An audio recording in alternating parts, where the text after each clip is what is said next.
There is a photograph somewhere in your family albums that shows a man standing next to a tractor. The man is your father, or your uncle, or your grandfather. He's wearing work boots and a flannel shirt with the sleeves rolled up. The tractor is small by modern standards. It says Massey Harris on the side, or Alice Chalmers, or Ferguson, or Oliver. There are weeds growing up around the front tires because he has just stopped to lean against it for the picture, and the sun is behind him, and someone is squinting through a Kodak brownie at the edge of a field in Iowa or Wisconsin in the summer of 1952. Under the hood of that tractor is an engine. 4 cylinders usually, cast iron, built to run on cheap gasoline and bad maintenance and 40 acres of corn a day. The engine has a small metal plate riveted to the side of the block. On the plate are 2 words you may never have noticed. Continental. That tractor in the photograph was running on a Continental engine, the same engine type, designed by the same company, built in the same factories in Muskegon and Detroit, that was at that very moment being mounted into the back of a 48-ton steel tank rolling across a frozen rice paddy in central Korea, firing 90mm shells at Chinese T-34s coming down from the north. Your father's tractor and General Patton's namesake tank shared a maker, shared a heritage, shared a hometown. And in the dark autumn of 1950, when the United States Army discovered that it had no tanks that could survive against the Soviet armor that the North Koreans were driving south, the company that bailed America out of that disaster was the same company that had been putting 4 cylinders under the hoods of half the tractors in America for the previous 30 years.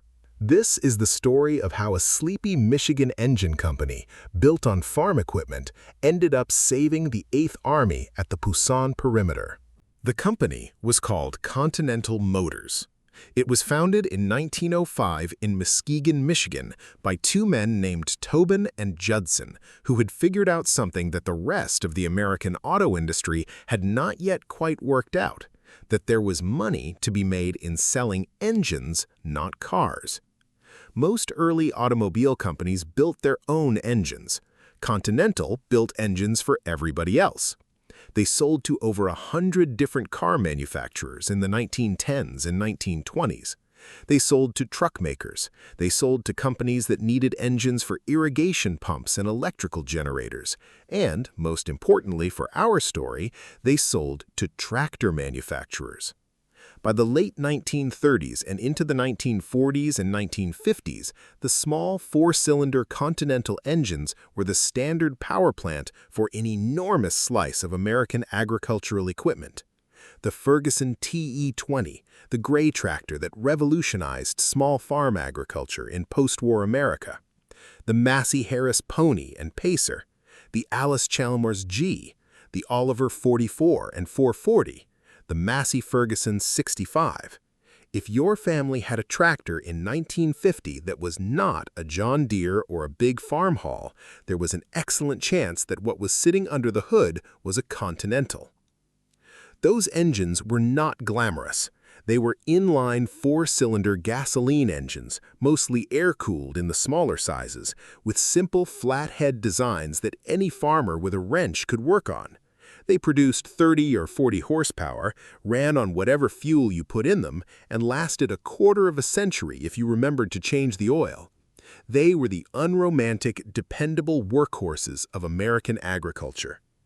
What no one outside the company really understood in the spring of 1950 was that Continental had spent the years since the end of World War II quietly working on something else. Continental had been building in a separate division an air-cooled 12-cylinder engine of staggering complexity and power. It was called the AV-1790, and it was about to become the only thing standing between the United States Army and a strategic disaster. To understand why the Army needed Continental in 1950, you have to understand what the Army actually had in 1950. The answer was not very much. The end of World War II had been followed by one of the most aggressive demobilizations in modern history. The vast army that had crossed Europe and the Pacific was sent home. The factories that had built tanks and ships and airplanes were converted back to making refrigerators and Buicks. By 1948, the United States Army had dwindled from its wartime peak of over 8 million men to fewer than 600,000. The tank inventory was a museum of obsolete World War II equipment, parked in storage yards across the South and West, slowly rusting in the sun. The standard American tank in 1950 was the M4 Sherman. The Sherman was the tank that had won the war in Western Europe, or more accurately, the tank that had won by being produced in such overwhelming numbers that the Germans could not destroy them all fast enough. It was reliable, it was simple, and by 1950, it was completely obsolete. The United States Army had begun to address this in the late 1940s with the M46 Pershing, a heavier tank with a 90mm gun that could actually penetrate the armor of a Soviet T-34. But the Pershing had a problem. It used the same engine and transmission as the Sherman. The Sherman's engine was barely adequate for the Sherman's weight. In the heavier Pershing, it was disastrously inadequate. The tank was underpowered, the transmission burned out, the engines overheated. And then, on the morning of June 25, 1950, the catastrophe arrived. North Korean troops equipped with several hundred Soviet-built T-34-85 tanks, the same tank that had ground the German army into dust on the Eastern Front, crossed the 38th parallel. American Sherman tanks fired their 75mm rounds at the front armor of T-34s and watched them bounce off. American bazookas fired warheads at T-34s and watched them fail to penetrate. American infantry, unsupported by adequate armor, were pushed back from the Han River, then to Taiwan, then toward the southern coast. By August 1950, the United Nations forces were compressed into a small perimeter around the southern port of Pusan, fighting for survival with the Pacific Ocean at their backs. The United States Army had run out of tanks. Not in the sense that it had no tanks at all. There were thousands of Shermans in storage. It had run out of tanks that worked. Tanks that could fight T-34s and win. The fear in the summer of 1950 was not abstract. The fear was a young man from Cleveland or Birmingham or Sacramento drafted into a war he had not expected, sitting in the turret of a Sherman tank that had last been overhauled in 1944, watching a column of T-34s appear on a ridge to the north, and understanding in the cold and instant way that combat teaches that he and his crew were about to die. The fear was a mother in Kansas City opening the morning paper to read about the latest American withdrawal and counting the days since her son's last letter.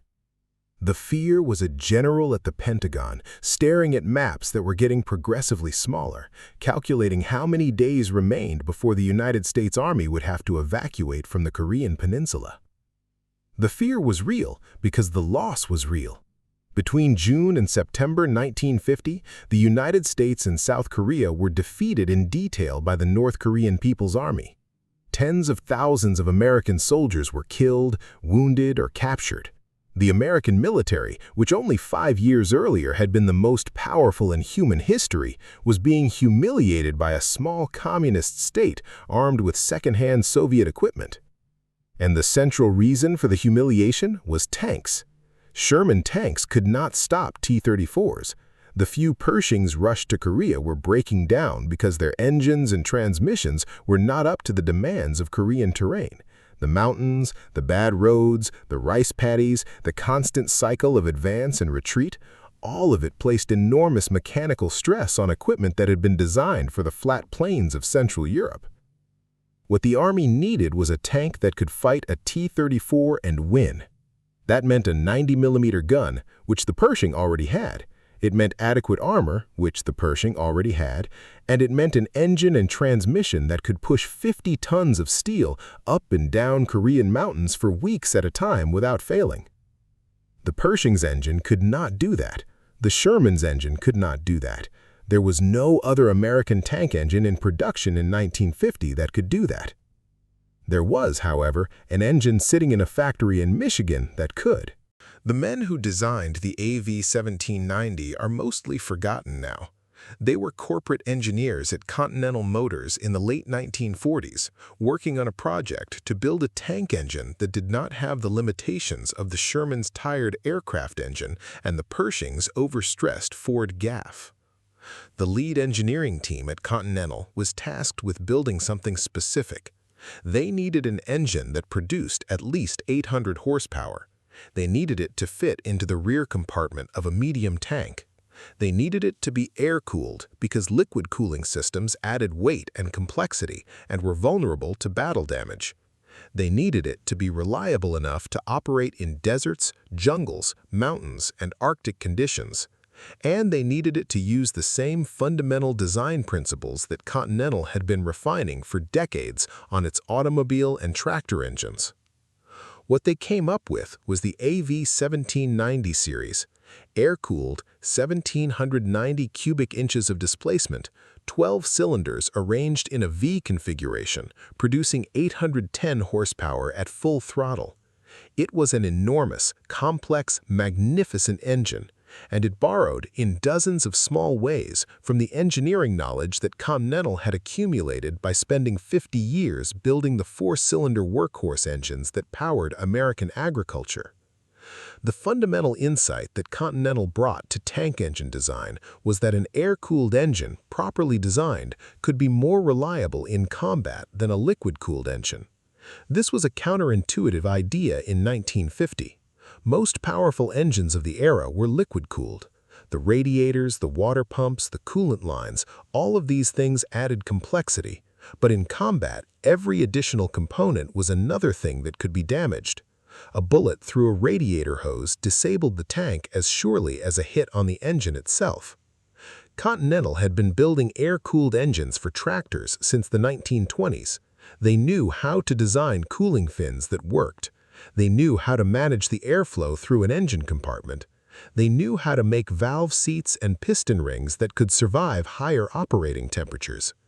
The AV-1790 was in many respects a tractor engine scaled up to absurd proportions and then turbocharged.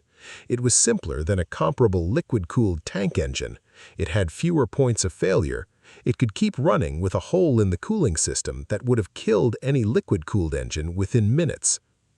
This was the engine that Continental Motors had been quietly refining in 1948 and 1949 and into the spring of 1950.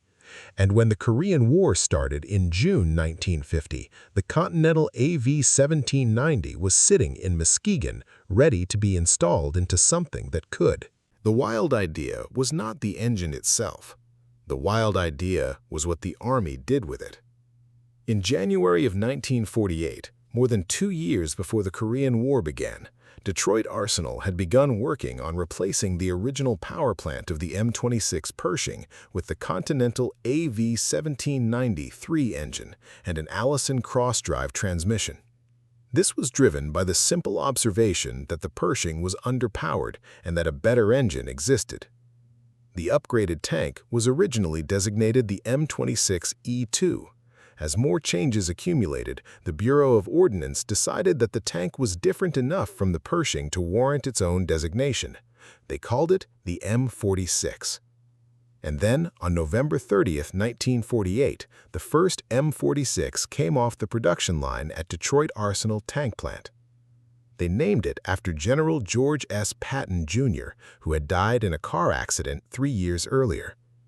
The M46 was the first tank to be called Patton.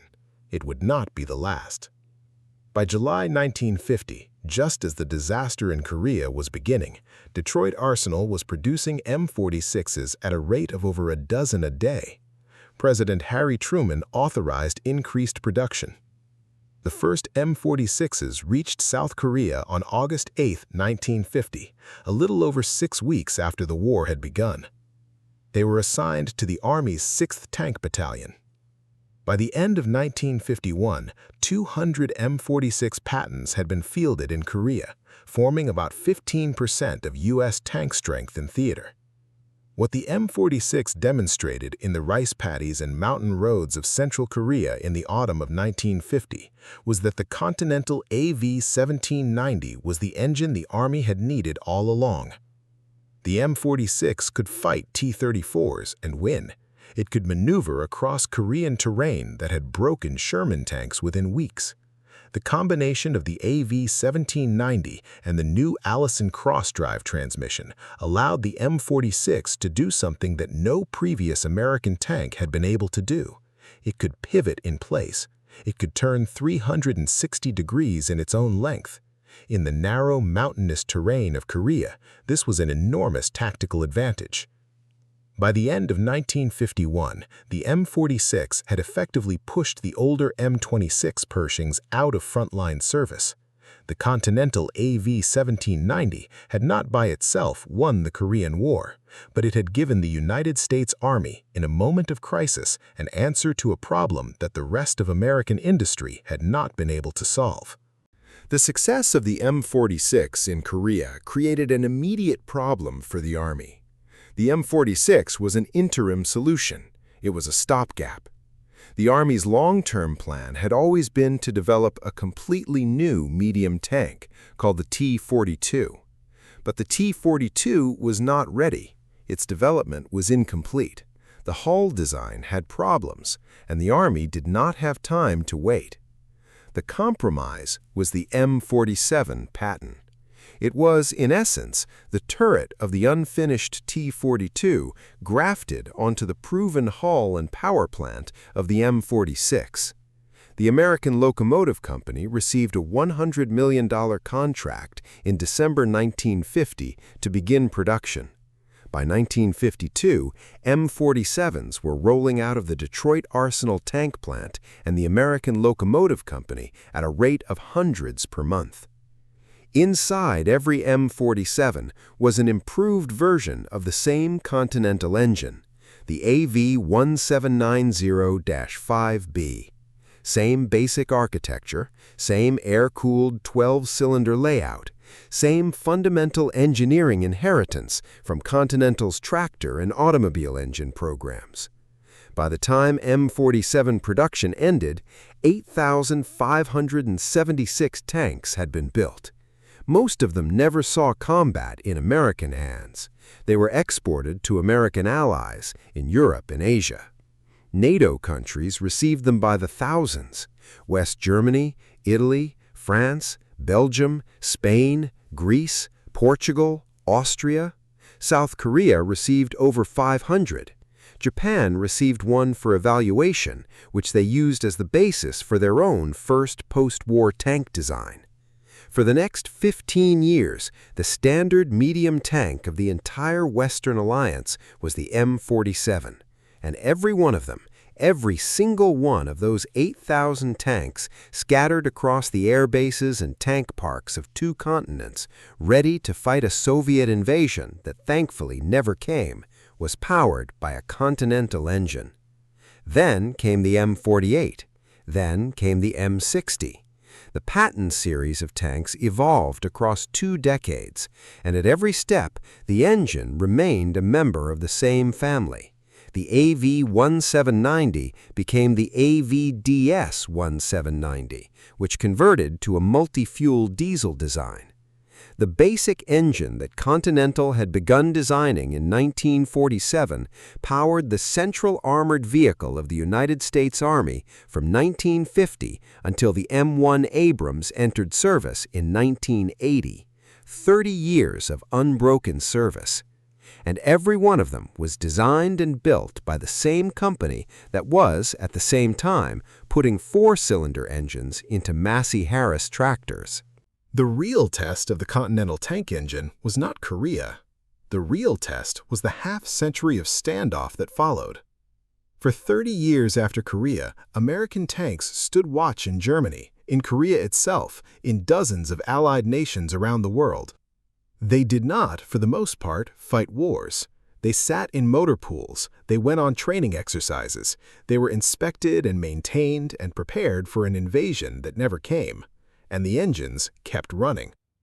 This is the unglamorous reality of military equipment. The hardest thing for a tank engine to do is not to win a battle. The hardest thing is to start up reliably on a January morning in Bavaria after sitting in a motor pool for 2 weeks at -15 degrees Celsius. The hardest thing is to operate at full power for 40 consecutive hours during a NATO field exercise without overheating. The hardest thing is to be maintained year after year by a rotating cast of 19-year-old privates with limited mechanical training in field conditions with whatever spare parts happen to be available. The Continental AV1790 series, in all its variants, did all of these things.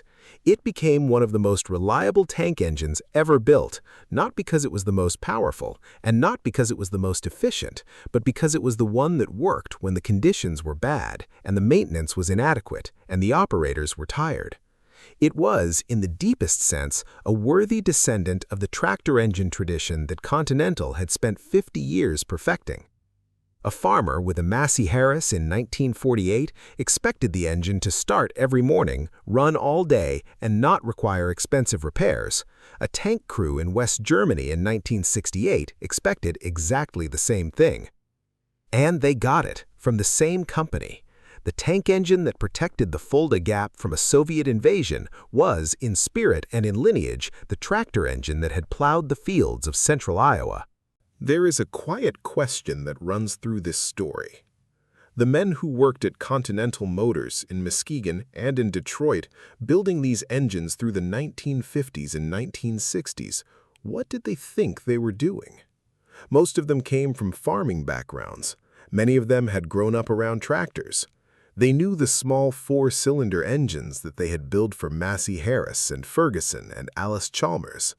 They knew that those engines were sitting in barns and equipment sheds all across the Midwest, doing the patient work of American agriculture.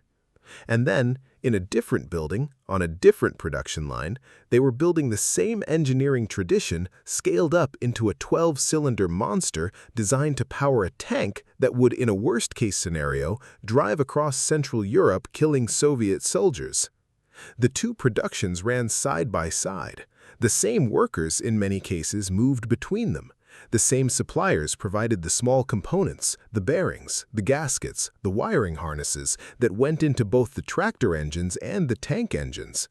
The men who built the AV1790 went home at night to farms where their fathers were running Continental-powered tractors.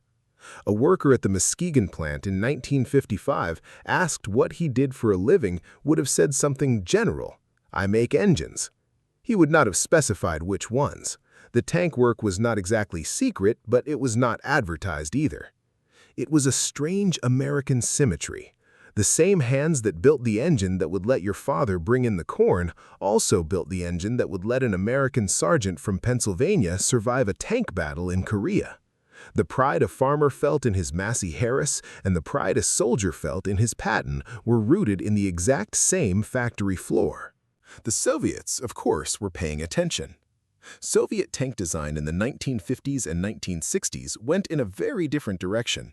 Where Continental had bet on air-cooled gasoline engines for the M46 and M47, Soviet designers committed to liquid-cooled diesels. The T-54 and T-55, which became the standard Soviet tanks of the post-war era, used the V-54 series of liquid-cooled 12-cylinder diesel engines. They were powerful. They were efficient. They were, in some ways, more sophisticated than the Continental engines. But they were also more fragile in combat.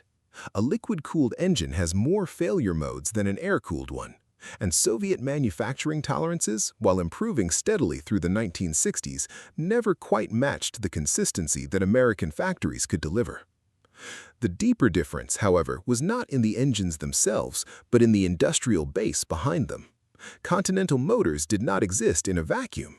It existed inside an American manufacturing ecosystem that had been refining internal combustion engines for half a century, for civilian customers who demanded reliability and affordability.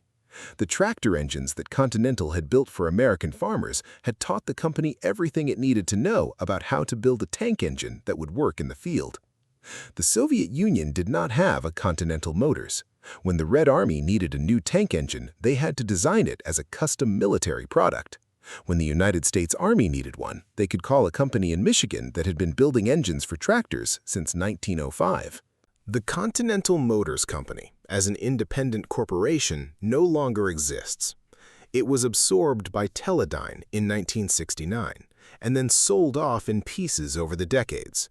The Muskegon plant closed. The tractor engine business faded away as agricultural manufacturers shifted to in-house engine production. But the legacy is everywhere. The Continental tank engine family powered the M46, M47, M48, and M60, 4 generations of American main battle tanks across 30 years of Cold War. The Israeli Merkava still uses descendants of the same engine.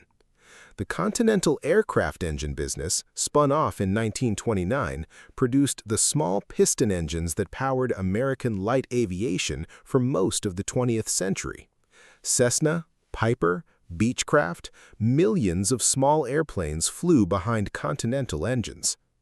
And on the farms, the legacy lingers. The Continental-powered Ferguson TE20, the Massey Harris Pony, the Oliver 44, these tractors are still being restored by enthusiasts.